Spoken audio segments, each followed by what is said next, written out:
Hey everyone, welcome to the show. I have some really great news to report in the United Auto Workers strike. The union has reached a tentative deal with Ford, and if the workers ratify the deal, this would put pressure on the other two automakers to come to the table with more realistic offers for these workers that they've been stiffing for so many years. In the meantime, approximately 20,000 workers will return to the three factories where they've been on strike. This is while the deal is under consideration. So UAW President Shawn Fain had told reporters, quote, "We won things nobody thought was possible. Since the strike began, Ford put 50% more on the table than when we walked out. This agreement sets us on a new path to make things right at Ford, at the Big Three, and across the auto industry." So the deal that's currently on the table would offer workers a 25% increase in pay over the next 4 years, and it increases the amount of money that Ford contributes to workers' retirement accounts. It also includes an automatic cost of living adjustment that would raise the top hourly wage to over $40 an hour, and the starting wage would increase to more than $28 an hour. In addition, the agreement reduces the length of time that new workers have to be on the job before they reach the top wage, and it eliminates wage tiers. Those have been in place since the 2008 recession. And then Ford also agreed to allow workers to strike in response to an anticipated plant closure.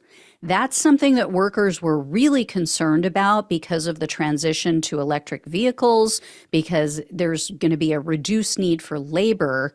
And so they don't want to get shut out. And so they want to be able to strike if that happens.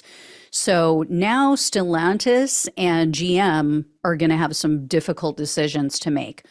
With the Ford employees back at work, that means the strike funds can be more easily replenished. So it makes it harder for the other two to try to wait them out. And the UAW had just expanded their Stellantis strike this past week. 6,800 workers walked off the job at a Michigan plant on Monday of this week.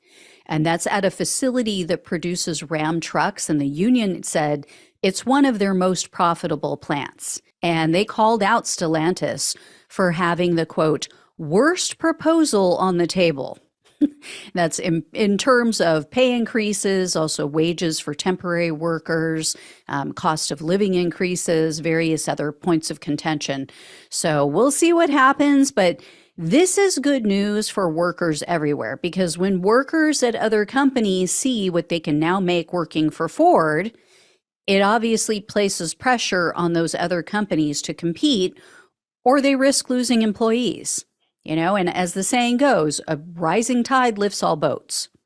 So this is very good news. Everyone should be cheering this on, except for, the billionaire class, the greedy elites who want to keep things the status quo and, be the only ones that have enough to live on and then some.